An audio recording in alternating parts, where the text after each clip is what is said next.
Titre de ce livre, le christianisme paganisé. Nous sommes présentement à la 47e partie de ce livre. Il est écrit par le bien-aimé frère Frank Vaula. Nous sommes au chapitre 10, chapitre 18. Avant que le séminaire d'Andover ait été fondé, les protestants avaient Yale, en parenthèse, 1701 et Harvard, en parenthèse, 1636, pour former leur clergé. On accordait l'ordination lors d'un examen formel à la graduation. Mais avec le temps, ces universités ont adopté l'unitarisme et ont rejeté la confession.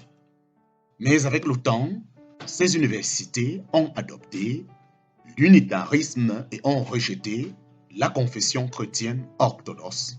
Les protestants n'ont plus jamais fait confiance à une éducation préparant une licence Yale et à Harvard. Ainsi, ils ont établi leur propre séminaire pour faire le travail eux-mêmes. L'université biblique. L'université biblique. L'université biblique est essentiellement une invention évangélique nord-américaine du 19e siècle.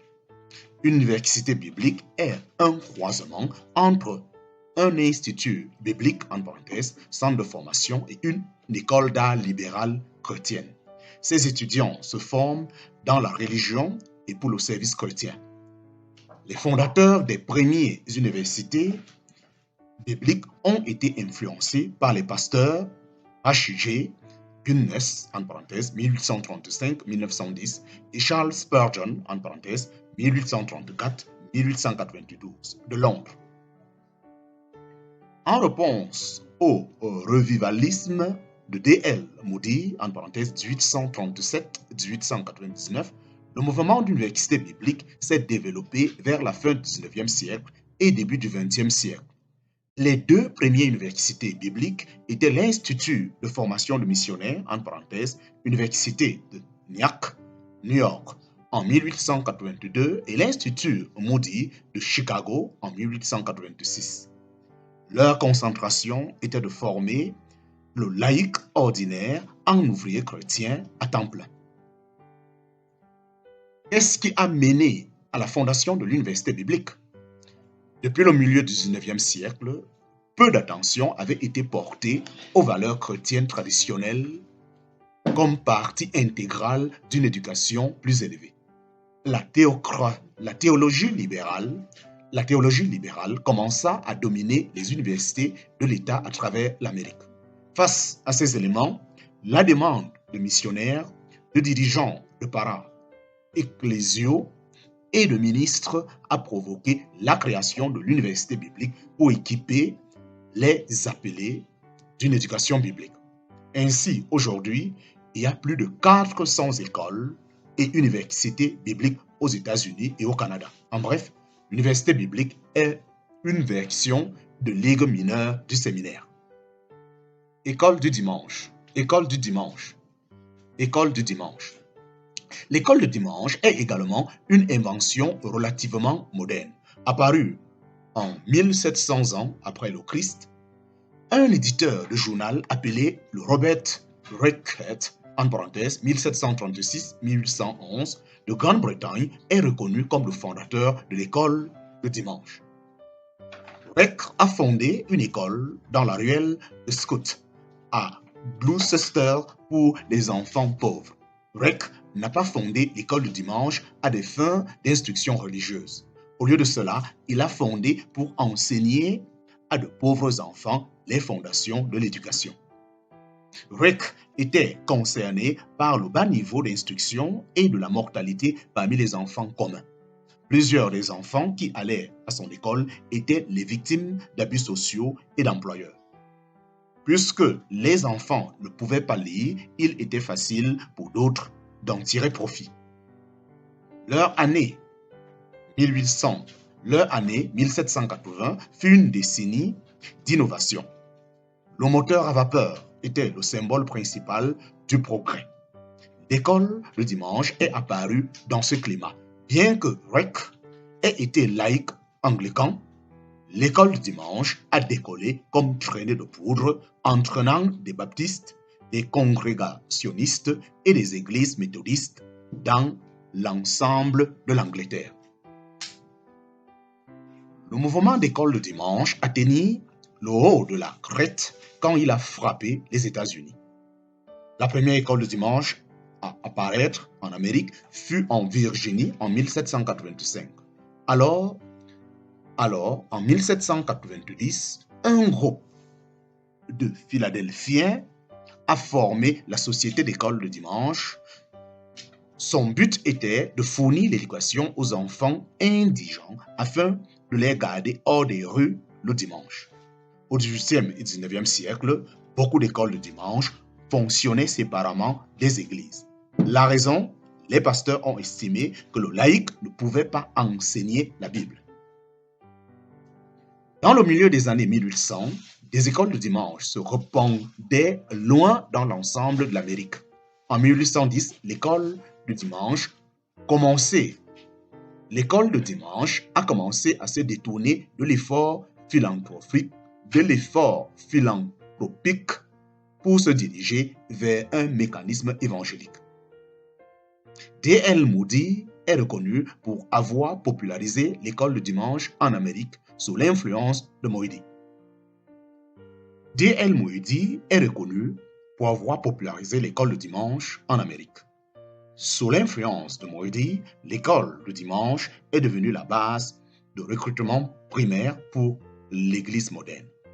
Aujourd'hui, l'école de dimanche est utilisée pour recruter de nouveaux convertis et pour former les enfants en bas âge dans les domaines de la foi. L'éducation biblique a assuré le rôle original pour lequel l'école de dimanche a été conçue. Il convient de noter que le 19e siècle était une ère de bâtiments d'institutions en Amérique. Les sociétés, hôpitaux, les asiles, prisons, aussi bien que les institutions d'enfants comme les orphelinats, écoles de réforme et écoles publiques gratuites ont été établies pendant cette période. L'école de dimanche était juste une autre institution qui s'est développée à partir de la fureur du bâtiment d'institutions américaines. Aujourd'hui, c'est un élément permanent dans l'Église institutionnelle. Dans l'ensemble, l'école de dimanche moderne n'est simplement pas une institution efficace. Pendant les 2 dernières décennies, la scolarité de dimanche est en déclin. Des études ont prouvé que l'école de dimanche fait vraiment peu de différence dans le changement de comportement des jeunes. En vérité, la plupart des jeunes trouvent l'école de dimanche sèche, ennuyeuse et non pertinente. L'école de dimanche est un dinosaure trop mûr pour l'extension. C'est encore une autre tradition humaine sans laquelle nous ne pouvons vivre. Pourtant, si nous revenions au modèle du 1er siècle de l'Église, de nouvelles manières créatrices d'enseigner s'ouvriraient devant nous et encourageraient nos enfants dans un contexte de corporation, et nous redécouvrirons que nous avons un Dieu infiniment varié, sans monotonie éventée. Décrivant la manière de l'Église primitive, un disciple dit « Il n'y a aucune évidence pour suggérer que les enseignants aient divisé des groupes sur la base de l'âge et du sexe. La responsabilité de l'éducation de l'enfant, et en particulier de l'éducation religieuse, incombait premièrement aux parents. Aucun arrangement particulier semble avoir été pris pour les enfants par l'Église primitive. L'école chrétienne était encore loin, en parenthèse, autour des années 372 après Jésus-Christ, et l'école de dimanche encore plus loin. Le pasteur de la jeunesse.